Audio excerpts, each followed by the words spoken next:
Easter's my holiday, and we do it on Saturday instead of Sunday.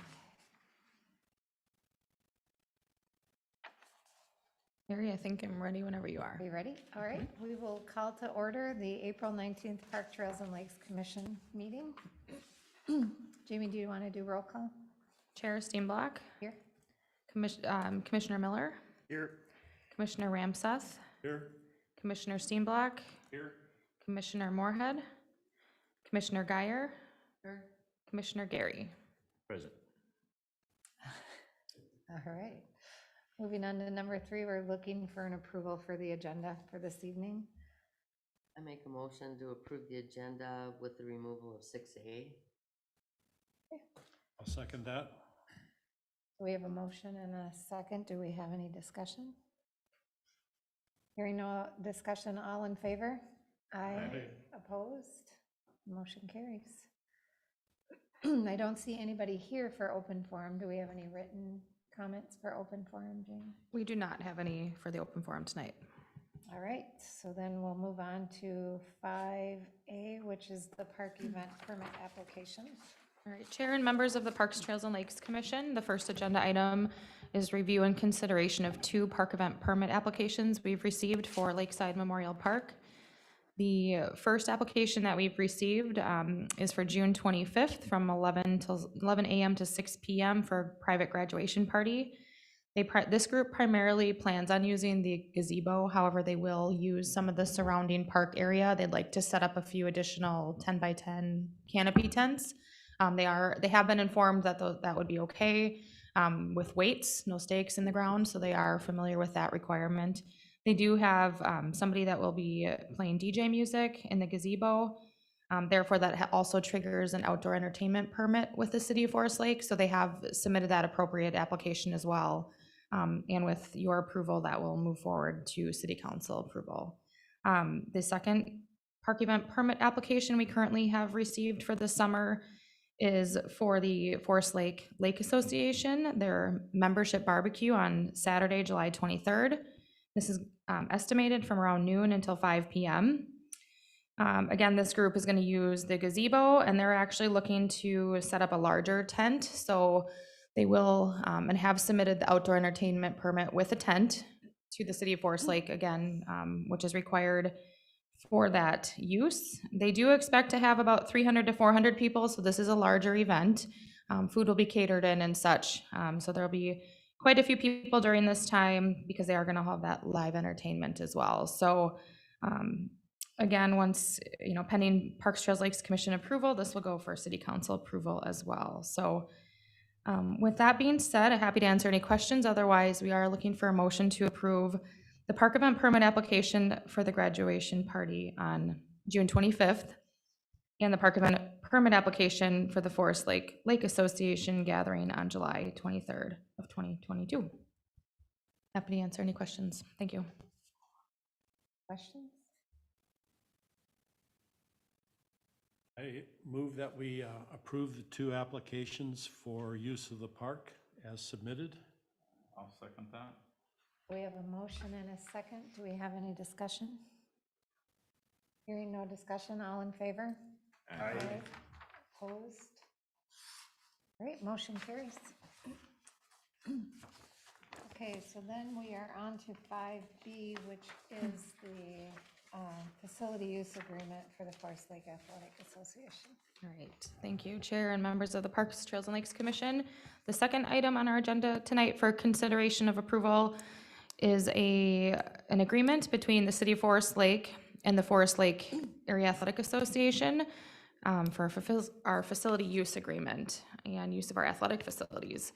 So last year, as you may recall, we entered into a 1-year agreement with the Forest Lake Area Athletic Association for essentially the same form of contract with priority scheduling of our fields, and we've outlined the different responsibilities from the city and the Athletic Association. The city did meet with the Athletic Association, and both parties did agree that last year went really well. There were no issues or concerns, and both parties did want to enter into another similar agreement for this year. So that is what you see tonight. The only difference in our conversation is the Athletic Association was previously using coolant camp fields, periodically shilling park for some of the ball fields. So just as a benefit to them, we've included those fields as priority scheduling as well. So it just gives them the opportunity to really all of our athletic facilities, not just at Fenway Park, to have that first priority to schedule for their member games and practices if they have that need. So that's really only the contractual difference in here, as we've broadened that. And once their schedules are submitted to the city, then all of those athletic facilities are available to the general public or other user groups to then schedule. So with that, looking to approve the facility use agreement between the City of Forest Lake and the Forest Lake Area Athletic Association for 2022. And I'm happy to answer any questions if you have any. I'm a little concerned about including all the other parks, because where does community ed go? Where do all the t-ball games and the little softball games go? Sure. So the Forest Lake Athletic Association used to run the T-ball and modified pitch, and they don't anymore. So that's run through the district. That when they were doing that, they used Belts Park, but the district, I think they have many of their own fields and facilities that they're running T-ball there. So they don't. I see t-ball constantly in the spring at Belts. I mean, it's busy. Yep. I mean, would you agree? Yep, yep. Yeah, so then All that's. with the underhand pitch, those first couple of years. Sure, and then I guess that's coming on the first come, first serve basis, because Flaw's they didn't schedule Shilling or Belts Park last year, so that would be just probably the first come, first serve use of that. Nothing scheduled directly through the city. I had the same concern with Belts, and actually this evening when we drove by, Mm-hmm. Yeah. the two fields were full tonight with people, I'm assuming, walking on. So I was wondering if it would be possible to, if we're going to do this, my concern is that there isn't going to be a place for people. So if we agreed to do this, would there be the ability to maybe get like a mid-season update to see whether or not we're having issues or people that aren't able to use it? And if so, can we adjust this? Because I have this same, there's no place for people to go for pickup. And not just pickup, but again, community ed, the younger kids, the ones that are not in FLA, are Right. still out there using these fields. Yeah, and so part of this year too, with the field scheduling, we're going to be working hand in hand with the district on scheduling of our facilities and their facilities as well. So, there's a lot of collaboration there, that if they have the need and Belts is not scheduled by an athletic association group, which really I don't know that they're going to have, that their, teams are going to have that need there. Primarily, they're still going to be using Fenway Park and Coolant Camp. Those are their two primary group parks that they use. So baseball schedules a lot out at Coolant Camp. Nobody scheduled at Shilling last year from the Athletic Association. So I think, there's certainly some good collaboration there. And if FLA is not scheduling Belts Park, then that would be open to this district and any other user groups as well. So I don't see them really scheduling Belts frequently, if much at all, based on their user groups that they have. And, we certainly can monitor that if we needed to assess, okay, how many times do they schedule at Belts Park? And if it's one time, then maybe that's not a significant amount. But I'm curious why they asked for both of those then. if I they're don't- not thinking they need them. No, it wasn't. The intent was to look at we're starting to transition away from just looking at Fenway Fields all the time and more of our athletic facilities on a broad level. So it wasn't an intent, and they didn't ask for that. It was just, it's part of our city parks that have athletic facilities. So that's how that is incorporated there. It wasn't an ask on their behalf. It was brought up to say, look, you guys schedule at Coolant Camp. Let's just look at our athletic facilities as a whole and not just Fenway Fields. So. Right, I think there's probably a benefit because if they do have those other parks, then they can see, like I know that like T-ball, a lot of T-ball, they use the school fields, so like behind Forest Lake Elementary and Forest View, there's like four fields there. Columbus has some. Linwood's got one, things like that. But I think that, with FLA taking care of, shilling and belts, then that would also allow them to not have a conflict, but at the same time would allow, the softball or t-ball or whatever to go in and then schedule those fields also. I think, to Terry's point, as far as playing pickup, again, there's plenty of fields, by the schools, that, again, oftentimes aren't being used. So I think, we're not shorting anybody from a pickup game. I feel like we've talked about Fenway very specifically as, athletic facility, where we've talked about the other parks as neighborhood parks. And so I struggle a little bit that we're giving them priority over 4 of our facilities.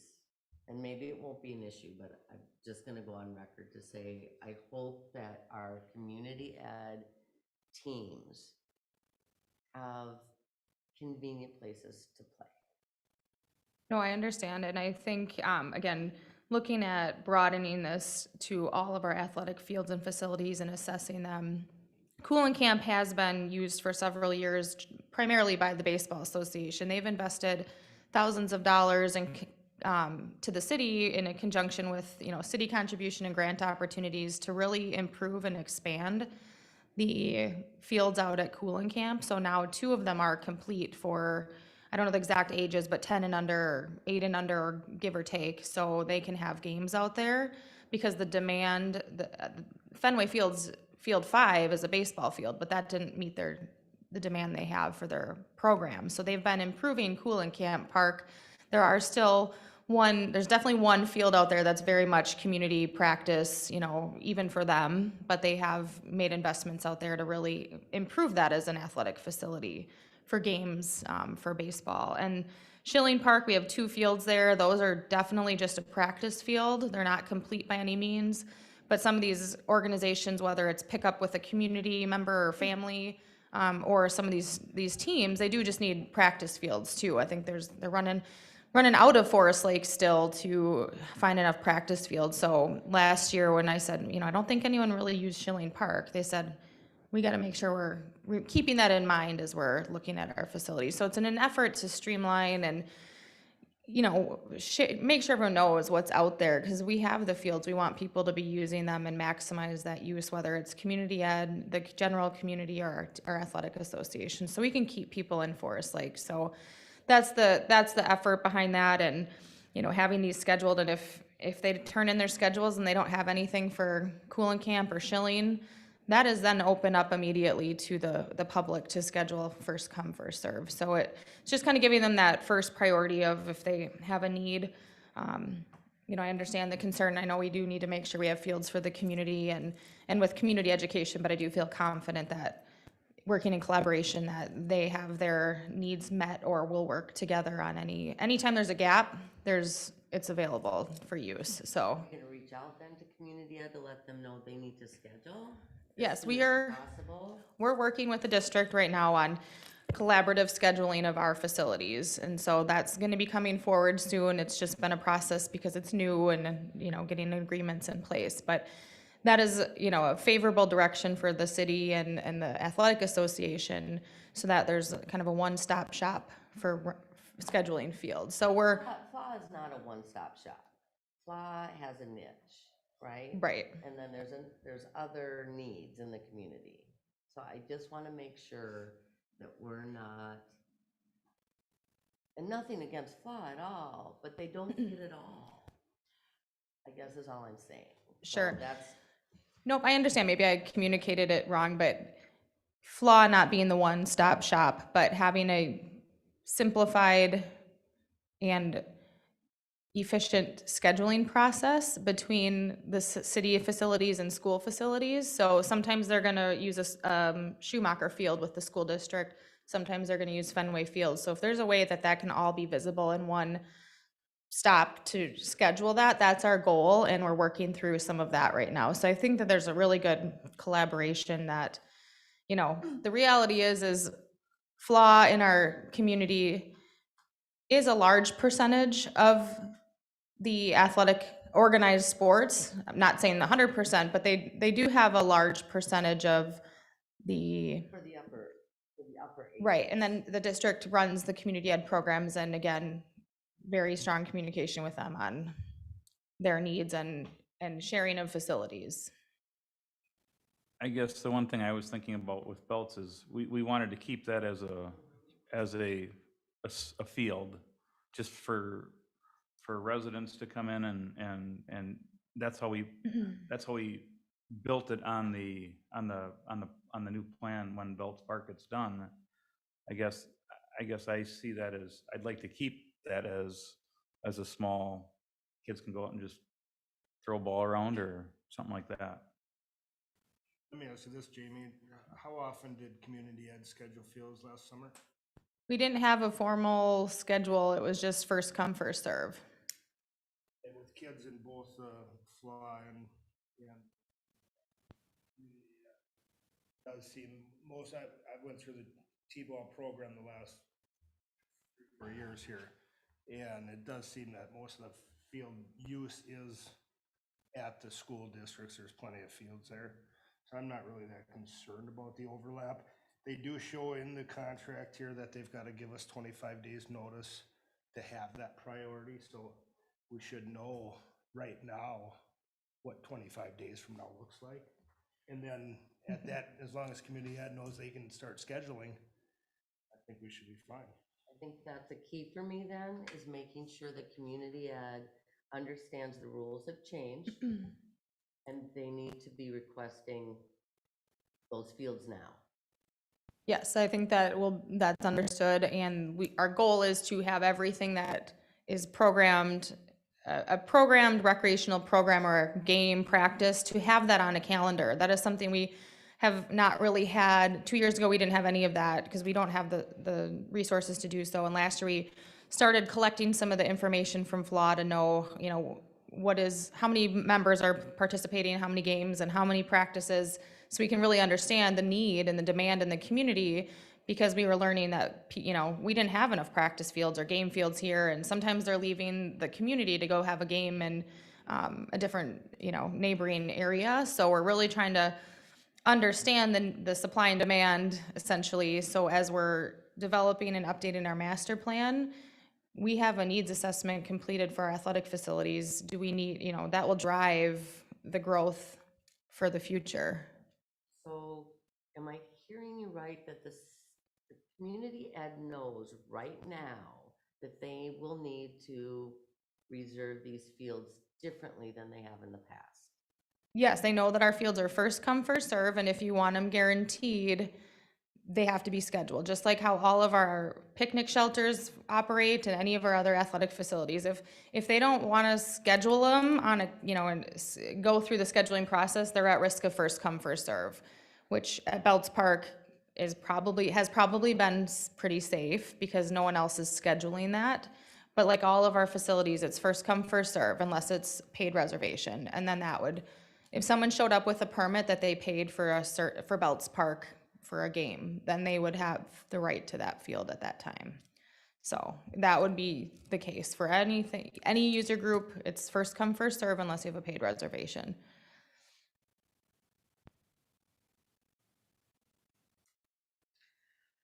So if the association has 20 days prior to the beginning of the recreation program to do the scheduling. Obviously, I would assume one of these programs, at least, if not a couple of these programs, have already started. So could we get an update 20 days from the date that this contract is signed? Yeah, that's not a problem. That shows the usage and shows where it's going to be used and by who and what's available. Yes, I can get that.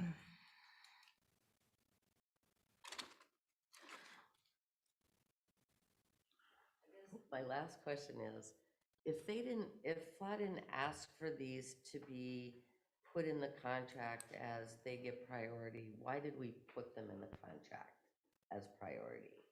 We put it in there, recommended it as part of the contract because they are the primary user group at Cool and Camp Park as it is, and they're already scheduling, I think they're pretty much our only user group out at Cool and Camp, so it was a way to incorporate that into this contract as well, and they've also scheduled at Schilling and Park in the past, and I know Fast Pitch last year really was having some challenges with field access, and so I said Schilling Park there's 2 fields there for practice, so it was in an effort to continue that relationship with FLA as our primary user group of our athletic facilities.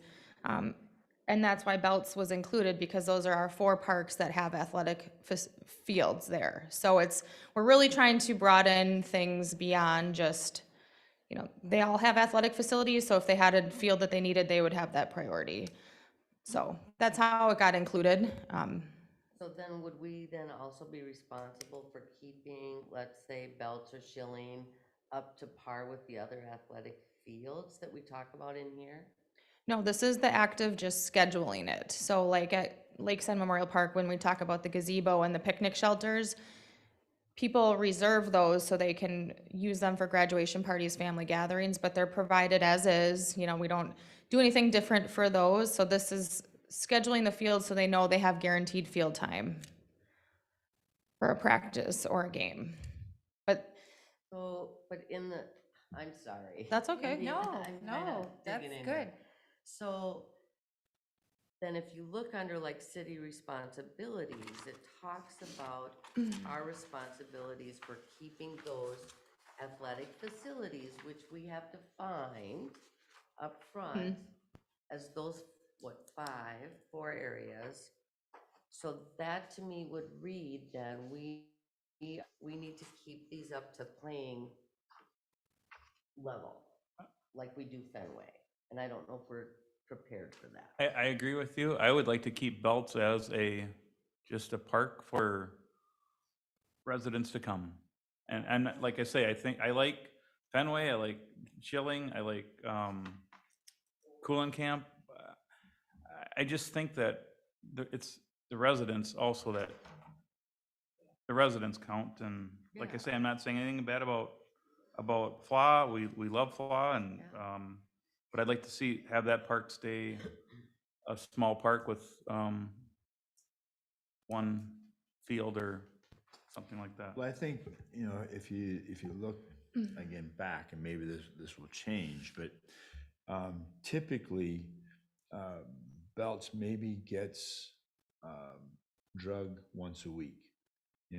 Maybe after rain, they'll drag it a second time, but typically it's drug about once a week, but it's never chalked. And, I see they're doing things about fertilizing and whatever else, and if that's what the city wants to do, that's fine. But I don't know that with Belts and Schilling, that really has to go beyond, dragging it once a week. You don't need to chalk it, and then anybody's out there to play. Whereas with Fenway and Coolin Camp, because you've got travel games out there, those fields are drugged on game day, and they're chalked. So I guess if the care that's presently being done at Belts, continues, I think I'm fine with that. But yeah, I don't see any sense in dragging the field every day and chalking it and whatever else. So to that's a good point to bring up. The city does not plan on changing our maintenance plan for any of our 4 parks listed here. So the only thing I could maybe see is indicating as needed per particular park standard. So we aren't going to change Coolin Camp into, we're not going to irrigate it. We're not putting an irrigation system in. We may not need to aerate at all the parks. So that would be a public works, maintenance function of per city standards. So if Belts Park has just been getting mowing and some grass trimming, maybe some weed control, then that's gonna maintain the same. It's not changing the level of maintenance care or expectation for the use of the fields. It's essentially just improving the scheduling priority. It just gives them the opportunity to book That needs those to be fields. clarified in here, because if you look at it as written, we would be responsible for all those things if FLA needed them done. Yeah, I can make a note to our attorney to update that to just indicate, because right now we are doing essentially all the items except city, number 4A.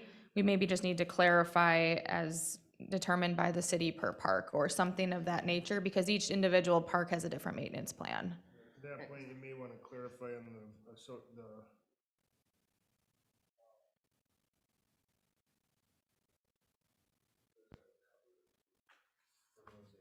Say, Jamie, one other thing I would probably clarify, particularly with people that are either community ball or whatever, would be once the pitching rubbers and bases are set, to leave them alone.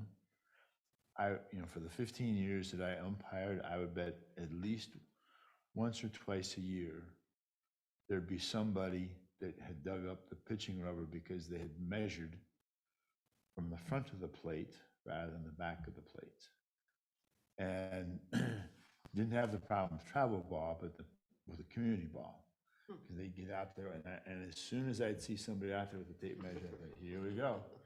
And like I said, I would guess at least once, if not twice a year, I would come and like over by South, and again, that field's gone now, but Southwest or some field, and some dad had gotten a shovel out and they moved the rubber. It's like, oh yeah. So just emphasize to the people that once the pitching rubbers and home plates are set, just leave them alone.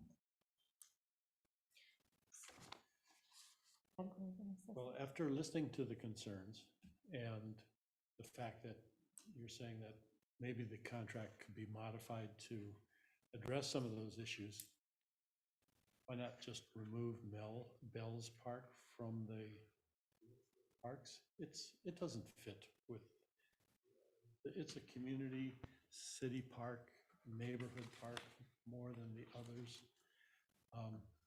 So I would suggest we consider. I've heard there's 3 of you that are feeling that way.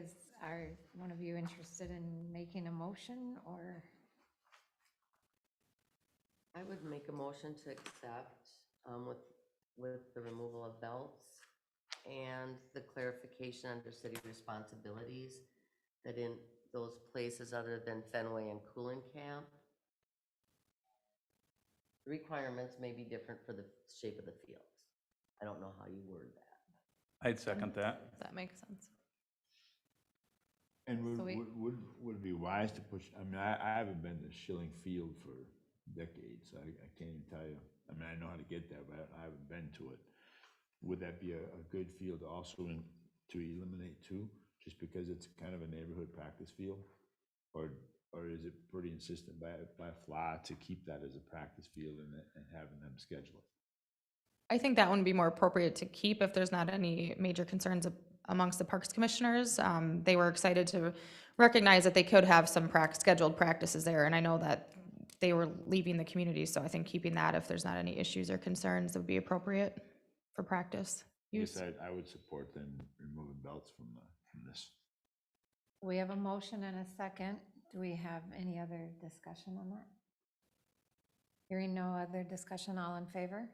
Aye. Opposed? Motion carries.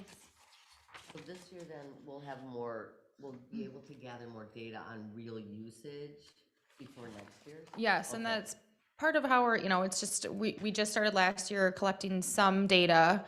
And really the intent, and I've communicated this to the organizations as well, is it really just helps us to have a little bit of a pulse on supply and demand and what's needed as we're really looking at improving and expanding our master plan and really building out a 10-year parks plan. We really need to know what that need is. Is it for T-ball? Is it for baseball, softball? Do you need practice games? So multi-use fields, just really trying to start to understand, not only between the athletic associations and people that are scheduling our fields, even then with the district of, what facilities do they have? Do they have needs for our facilities? So it's a process, but yes, that is our intent, is really kind of start understanding more of what we need and who's using it. So, Thank you. yeah, thank you. Good conversation.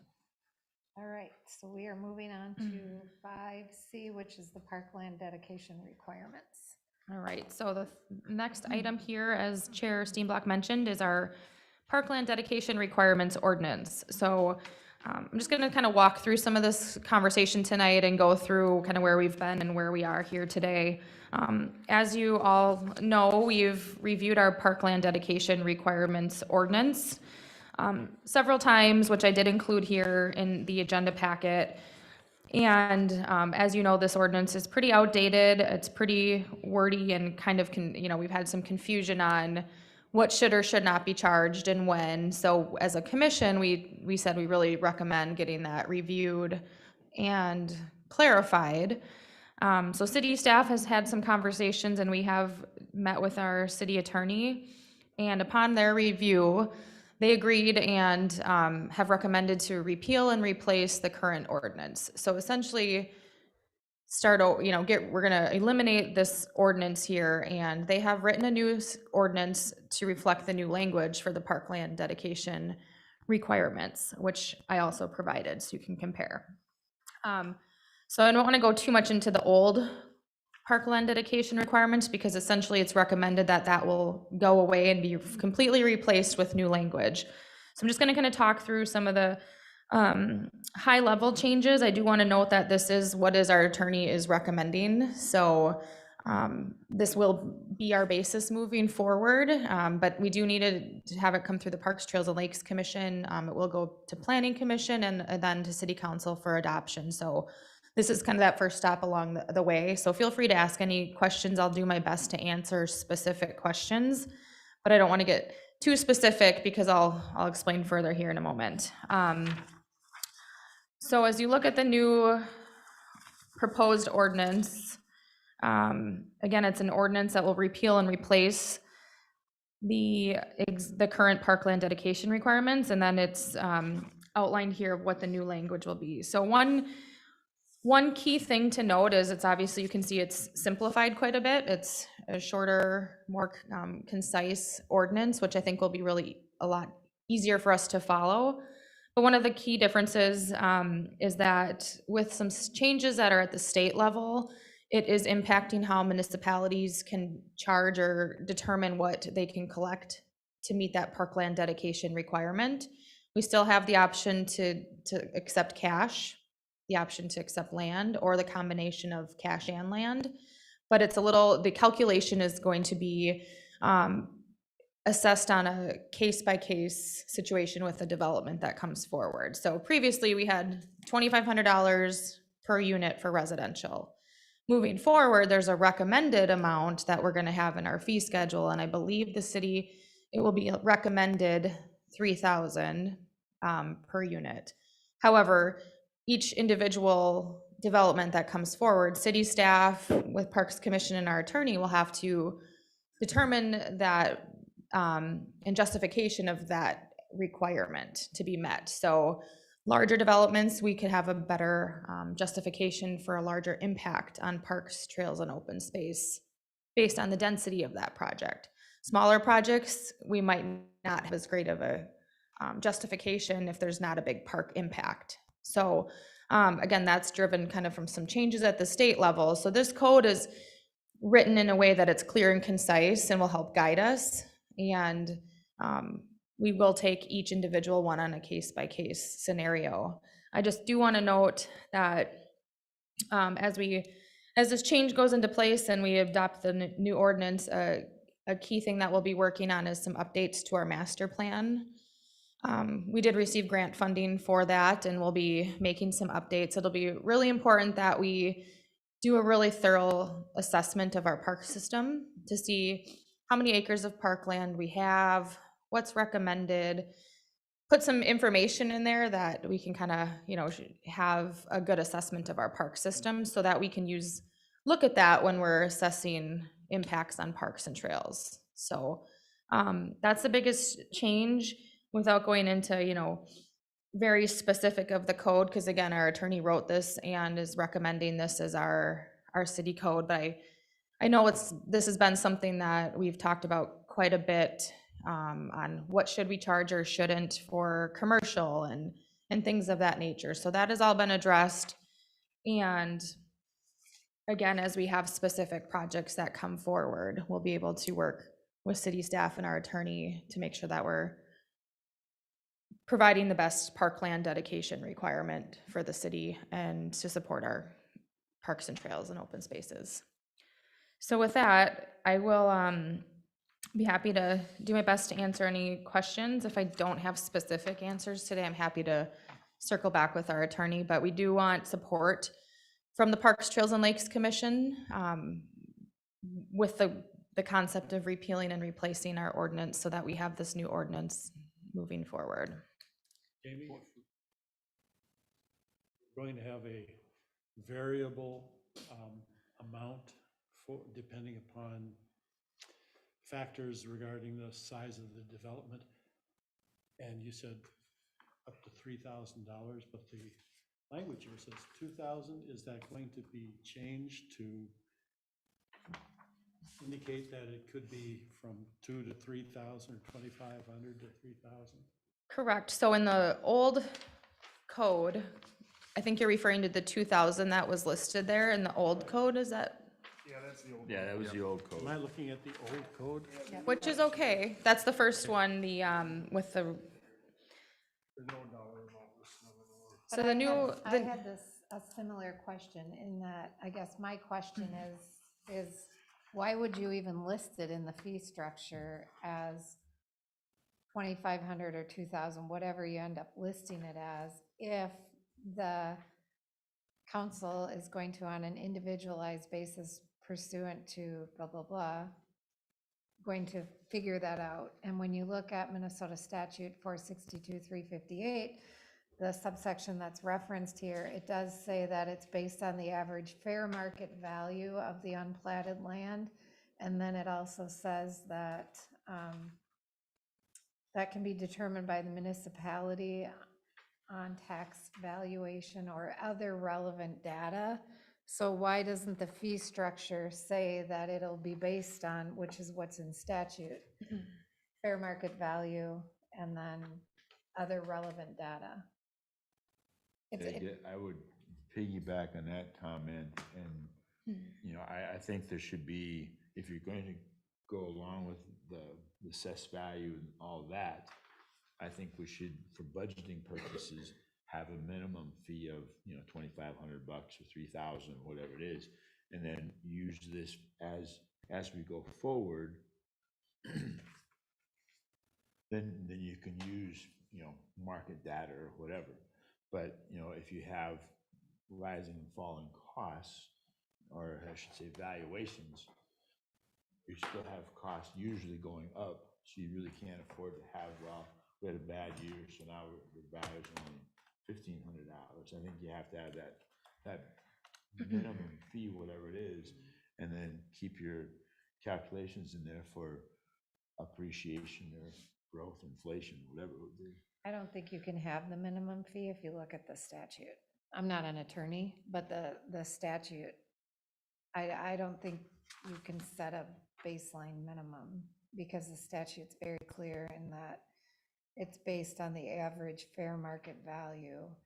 And then it goes on to say that fair market value means the value of the land as determined by the municipality annually based on tax valuation or other relevant data. And, So and the fallacy of that is that those values are based on sales from a year ago. correct. You know, it's like now what we're going through. Yeah.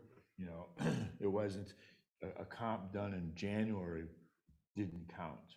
It had to be a comp from September of 2021 back to October of 2020. Well, now you're not keeping up with the market because your market has changed. Stuck with that old number. yeah, so to answer the question about, you know, we previously had the amount listed in the ordinance, which was not a great idea because fees can change, then we have to always change and adopt a new ordinance. So what will happen is we can list in our fee schedule, and I believe it may be required to list a tentative fee or an estimated fee. I believe that's required, and that'll be listed in our city's fee schedule. So it won't be part of this actual ordinance. We won't list that price in here. But every year when we adopt our fee schedule, we can, make any necessary or appropriate changes. So my understanding is it's gonna be listed as an estimated fee of 3,000 per unit. However, that's just estimated and that's just a guideline. So again, there are gonna be a lot of individual changes as we move forward. The code is, here to help clear things up, but I think I know every individual case will come forward for analysis and consideration with city staff, and, our attorneys will be involved in that process as well. And this isn't just a Forest Lake thing. This is, at the state level, so other municipalities are kind of experiencing this change as well, and I'm sure there'll be some questions along the way. And so, again, I'm also not an attorney, but can do my best to, pass any comments on to them to consider before this does get to final adoption by city council. But for the most part, it's gonna be the repeal and replace of the code. But so according to the state statute, we can't have a minimum? I'm not an attorney, Yeah, just from your. but based your on what I interpretation. see here, they're very clear as to how the municipality may choose to accept whatever they accept. And it doesn't state there that there can be a set amount, but it does say, and this is, I think, one of the pieces that we need to take back to the attorneys.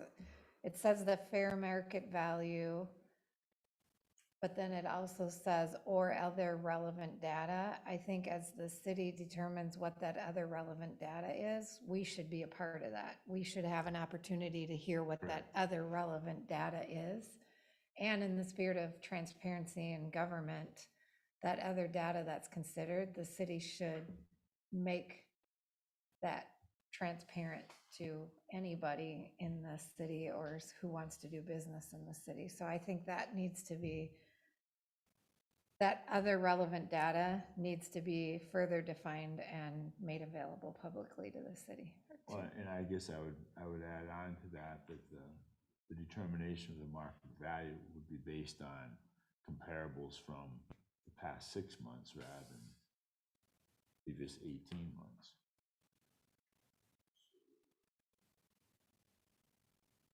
Present values.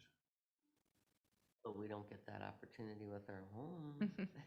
Well, I don't think this document's really setting the value or setting the No. fee, it's No. specifically excluding that, so I don't see an issue. The- And it is based off of annually, it says in here, so.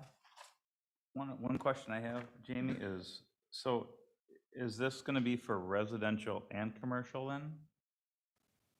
Yes, this will be Yes. covering both of that.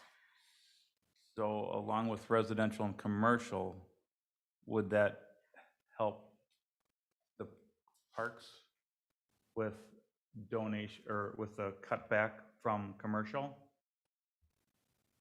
I think that's a subjective question. I don't know the impact necessarily, but we should be collecting a fee based on commercial development as well. And again, it's gonna be based on, if we decide to collect cash fee, let me just see, I'm looking at the state language here, so.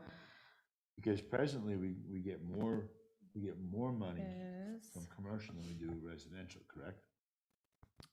No, I don't believe so. The current code is written where it was 2,500 for a base fee, plus, now I've been thinking of this new code, But then there was a percentage of, That's 5%, estimated 5% of the net area is in the new. That was in That the was, old that too, was in the though. old. Yep, that was. in Because both. I don't think we got anything for commercial before. Yeah, we did. with Did we? the Yeah, new we just development didn't when get- it was rezoned, I think. yeah, we weren't getting money from the storage units, but like for commercial buildings and things like that, there was a percentage that we Okay. were getting. Okay. I think every development that comes forward, residential or commercial, will be reviewed for what parkland dedication requirements they may be eligible for, and will be assessed on an individual basis. And we will have an opportunity to discuss that when those are coming up? I can make sure that that comes to the Parks, Trails and Lakes Commission when we have those particular, I think that's part of your role is to advise whether it's land or cash. And if there is a development that I'm told by our attorney that this is not eligible for parkland dedication, then, then there wouldn't be a need to bring it forward. But if there is any that have a land, cash, or combination, if it meets the parkland dedication requirement, we're determining what that should be. City staff will, that will come forward from staff to the Parks Commission for your recommendation. I guess my question always has been on this is that I think everybody should contribute to parks dedication. Now, some people say, well, commercial, how does that develop the park? Well, if it's bringing people in. I agree. Yeah. But you do have within the new code, there is a piece about non-residential and mixed-use property, which didn't that apply to? Well, I guess that to me, that's a little ambiguous. I'm just want to make sure that everybody's paying. Because that doesn't, yeah. Not being greedy, but I'm making greedy. assumptions, okay. Yeah. Okay. Yeah, I think the big difference is the basis. So the dedication or fee shall bear a rough proportionality to the need created by the proposed subdivision. So as primarily what we do see are new, residential developments coming forward. And that where, if it's 4 units, they might not pay just the flat fee of $2,500 per their 4 units. There's probably more of a low impact proportionality wise on the park use for that. So that's how it'll be determined moving forward. And then if there is the commercial piece and there is a parkland dedication requirement component to that, then that would come forward as well. There is a timing piece in this, and this is just a comment. So we have it on our radar. There's some timing pieces on this as to, I know the new city ordinance references the timing of the payment. But I think we just need to be cognizant of, we need to see this before final approval of things, because final approval that's a timing issue that impacts this. So if there's a final approval before it comes to us, it could impact the funding that the parks receive. So I just think we need to note that. On the individual basis as they're being worked on, that gets to the Parks, Trails and Lakes Commission at the appropriate time within that window of when payment is due. Yeah, because you've got some final approval language in here, you've got adopted comprehensive plan language in here, you've got if the previously subdivided property for which a park dedication has been being re-subdivided with the same number of lots, it's exempt from park dedication requirements. If as a result of the subdivision of the property, the number of lots is increased, then the park dedication fee must apply only to the net increase of lots. So that kind of gets, I think, back at the storage unit issue that we had. So it just needs to be carefully thought out and timing-wise brought to us at the appropriate time so that Parks doesn't lose out. And Terry, what you were reading, is that the state statute? Yes, yep. Do we have? I didn't include that, but I can email it over to you guys. I have it in front of me here as well, so I'll get that to you I look guys, or at I can them print for a a copy living, quick so. after. Just so you have the detailed component of it. I know it is referenced a few times in here, so I can print that out if you guys want one before you leave. I can get that. Yep. I probably have less questions. Or, yeah. It'll be a little bit of a learning, it's gonna be different for everybody. And we have staff and our city attorneys to lean back onto for guiding us through the process. But I think it's a positive step in the right direction to clarify our code language regarding parkland dedication. And I know internally we have, weekly development meetings and are working on streamlining some of the processes so that it is a little more efficient as it comes forward, and it comes forward to Parks Commission just one time, which I know we talked about in January of what that process is. So we're making some streamlining that a little bit, and I think, this ties into it as well, and I think it's good progress, so. I'd like to make a motion that we accept the plan and ask that whatever the individualized basis is for determining these is brought forward to us for discussion, so that we know what will be used, whether it's fair market value and what those other relevant data points are. Second that. We have a motion and we have a second. Do we have any further discussion? Hearing no further discussion, all in favor? Aye. Opposed? Carries.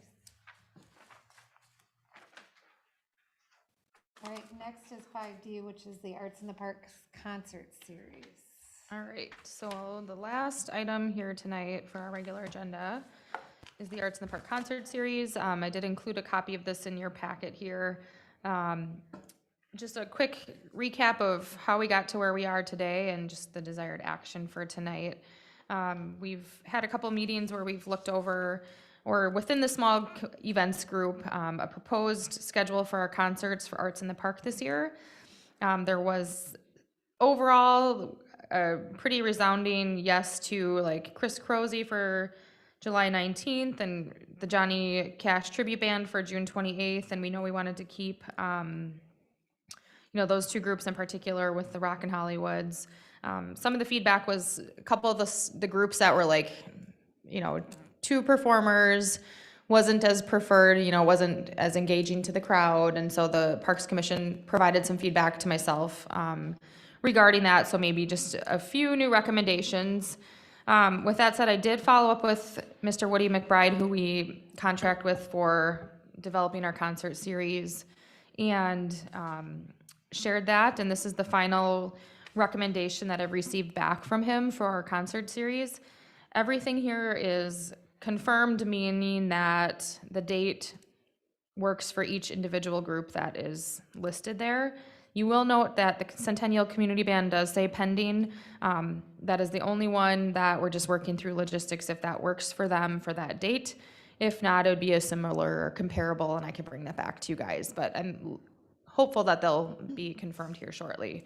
So with that said, we are looking forward to getting this finalized so we can send out contracts to the individual entertainers and start promoting our concert series for the summer. So overall, I think it's a good blend. And again, this is what Woody's recommending for the series. So I'm happy to take any questions, see if you have any other comments or considerations. Otherwise, we are looking for approval of our 2022 concert series for Arts in the Park. So Jamie, as you mentioned, this isn't the original list that Woody presented to us, and I know we gave him some feedback, and I appreciate him taking that feedback and making some changes, but one of the two-man bands here for July 26th, they reminded me of one we had last summer that did not go over very well. They weren't, I don't know how to say this politely. They weren't. Their videos that are available to the public don't demonstrate the quality that I think we should serve to the members of our community, and that was that Sean and Ian Okamoto. And I know I provided that feedback to you, and did you? They're still on the list, and it gets back to that two-man kind of band and some of the issues that we've had there. Yeah, I did communicate that. Woody did eliminate one of the other two-man bands that he had originally recommended. I think it was Sam and somebody early on. So he took that two-man group off the list. He still strongly encourages that we go with Sean and Ian Akamoto. He said they're world-class, and he's a big believer, and that they really are big stars, and they play on the North Shore quite a bit. So he's still recommending them. I think he is still open to changing that, but that is still his, recommendation that we'll be happy with having them perform. Well, he's the expert, so I'll defer to him and hope I'm wrong. Well, could we recommend that, that minimally a band's gotta have 3 or 4 members? I don't think it's just a members issue with this one. Oh, I okay. don't know if, I mean, part of what I do is when we get that list is I do try to do my homework and look at where else they've been across the state and try to view the videos and are they brought back to places, and they were tough to listen to, I thought.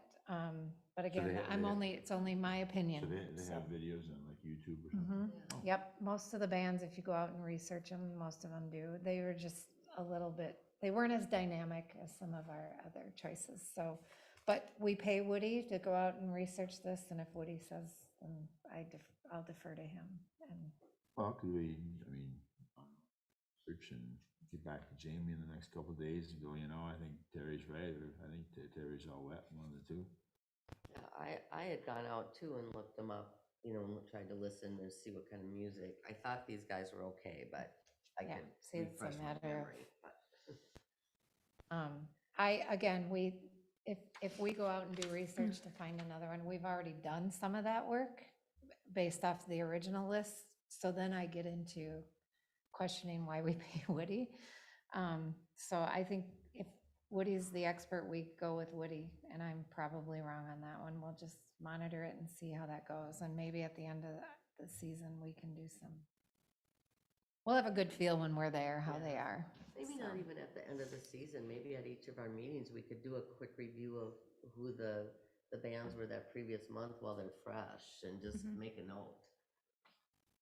So then we can give Woody more guidance, maybe. That was my only comment. Don't prove me wrong. I make a motion to accept the Arts in the Park series as is. I'll second. We have a motion and a second. Any other discussion? Hearing no discussion, all in favor? Aye. Opposed? Motion carries. All right, so then we're down to staff updates, 7A. Before I jump into the 7A, I just wanted a quick note publicly on the record of our discussion for the Veterans Memorial Concept Plan Review. That is just being postponed to our May meeting. We want representatives from that committee here to share a concept plan that they have, and they would like to present that. So I just wanted to make note that that will be coming back. There was just a schedule conflict. So that is at our May meeting instead. So I'll run through these updates fairly quickly. The downtown revitalization plan, I just wanted to keep you informed as we move along in this. I sent out a link today from the joint workshop between the city council and the EDA, which took place last night in our community room.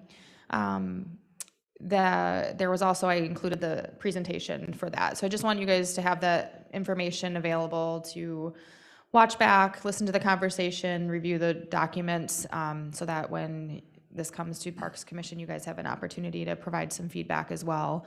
I know many of you have already participated in this process one way or another through the open forum or focus groups comments that have been happening for several months. So there is, some action plans or talk about increased recreation downtown, a little bit in the park area as well. So just want to let you know that that was last night, and I believe this should be on our May agenda. I'm just got to follow up with staff. So any questions on that at all?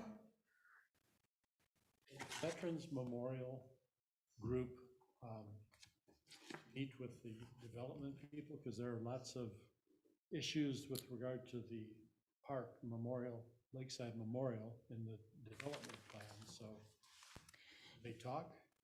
There is one representative that I believe is on the EDA or just participating in these events, and is also on the Veterans Memorial Committee. So they have had a voice at that table about the Veterans Memorial Committee, the plan for the project that's going to be going at Lakeside Memorial Park. So they have had a voice there. I just think it's important. I know Commissioner Miller serves on this subcommittee as well, and as we start making some more headway on that project and, get to a concept plan and start fundraising, just really making sure that that is, at the forefront or included in that project as well.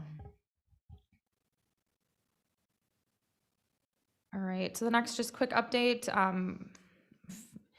It's been a bit, but we've had resident Bill Moore attended one of our Parks, Trails, and Lakes Commission meetings several months ago regarding some plantings that were taken out on the Bayview Park property, so city property, that had been a natural buffer to his residence directly next door for several years.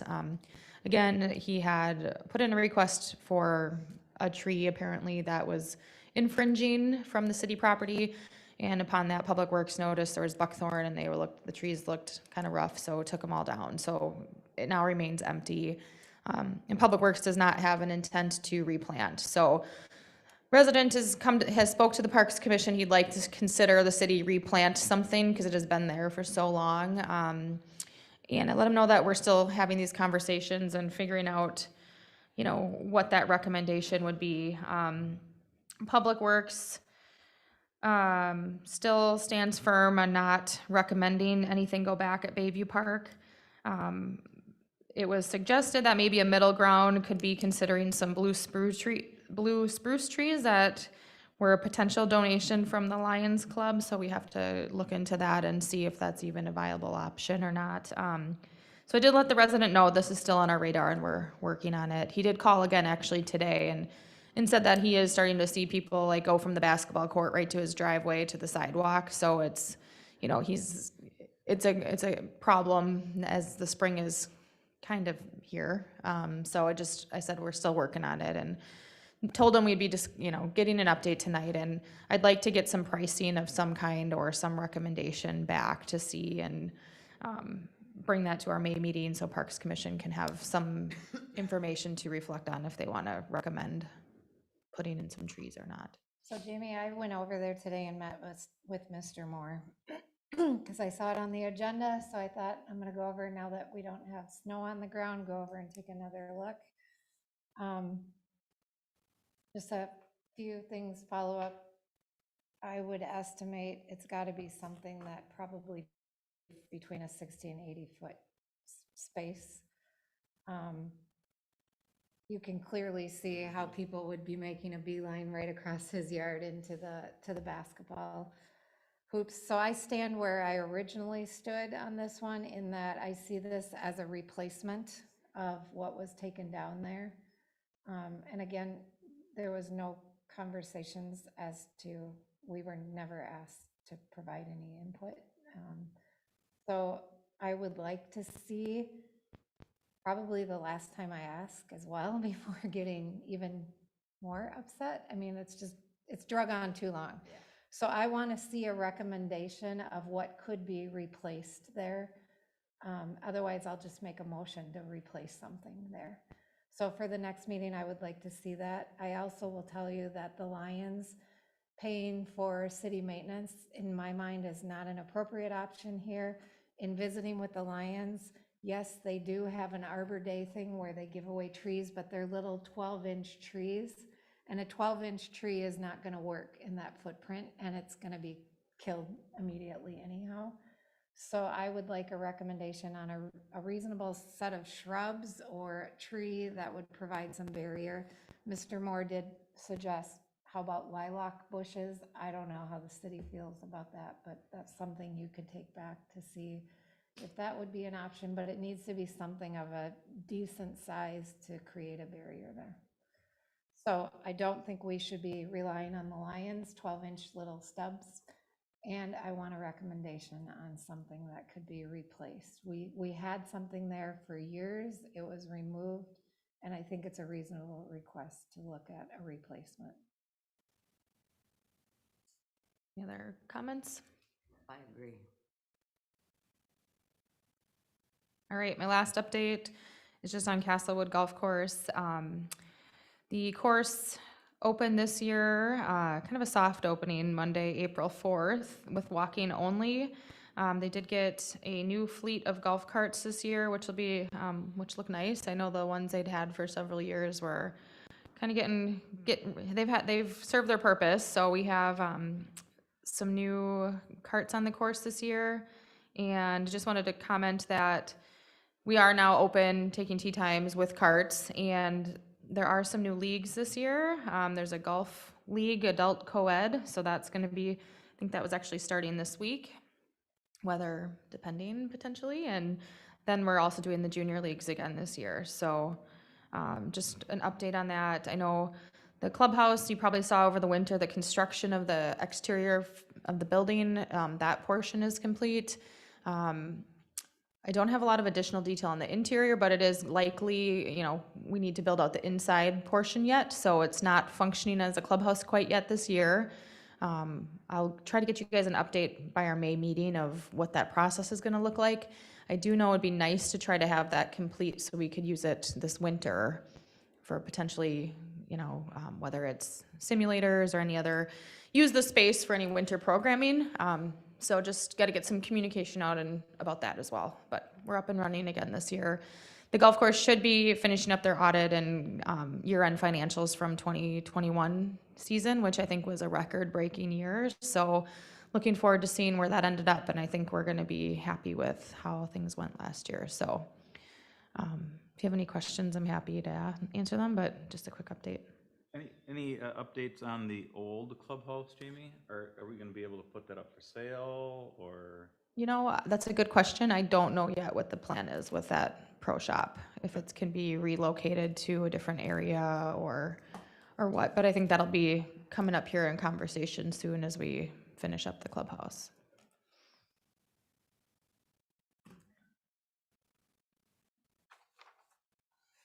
And that's all I have for updates tonight. Right, so do we have any updates, Betty? How did you know? I don't Did know, I just look knew you were at gonna have an update. Because you've been doing the work that your co-chair should be doing with you, and I apologize. I'll just do a quick spring fling update. We're still in a lot of the planning stages, but it's May 7th in the fire station or around the fire station, from 10 to 1. So same as we've done the last few years. If anybody's available to help with setup at like 8 o'clock, we could appreciate a little bit more help. It was kind of a lot for us to get ready. So we have the petting zoo. We're gonna do, we'll have the craft table. We have the games, so just a lot. We have three sponsors. The Forest Lake Lions, Keller Williams, and Bolton and Mank. So they'll be donating some time and some money. So that's awesome. So fingers crossed on the weather this year. Any questions there? Are you going to have a balloon lady? Yes, a balloon lady and a face painter. Balloon line was Yes. extremely long. So that's why we thought this year if we added the face painter, it would help kind of offset. We had a long discussion about how long that line, and some kids never got in, Yeah. which is disappointing. So, Could there be 2 balloon ladies? We've been looking into a second balloon lady, but those aren't as easy to come by. What? Or they're really or they're out of our budget. There are some that do that as a profession, but it can be kind of expensive. So if you know anybody. Does lose balloons or whatever kind of just north of shop? and that little white building, Yeah, the white yeah. strip mall there. I don't know that she does the character balloons that I'm aware of. Oh. I think just like big bouquets and arcways and individual bouquets, but I don't know that twisting animal figures is, I can ask.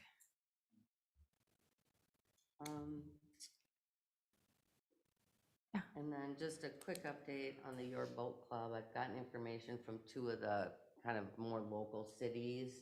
So I'll try and have something put together by the May meeting so that we can just start. I think our contract's not up till fall, but and though in Champlin, it's just structured much differently than ours. So it'll be interesting to see what we can kind of get out of that and what makes sense for us. But I was gonna ask you, I was over in Lindstrom the other day.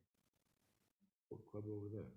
There was a big sign. really, they weren't on I have a list of all of them that were on their website. But let me check, because maybe it's been updated. Because that one would be comparable then. Right. I'll check. And then last, I just have a question. So, when do we expect to hear on the Belts grant?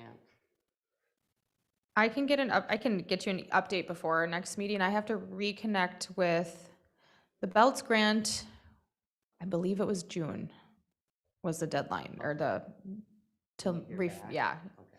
midsummer, but I'll verify that. And then I have to circle back with Bolton and Mink on the implementation plan and the next steps, because we do need to keep that moving forward. So as we are able to hopefully get that grant, that will be a portion of the revenue identified along with, other funding sources. We've got a donation from the Rotary Club and can start seeking out some other grants as well. And I do have some seasonal help. I think they'll be able to come in full-time.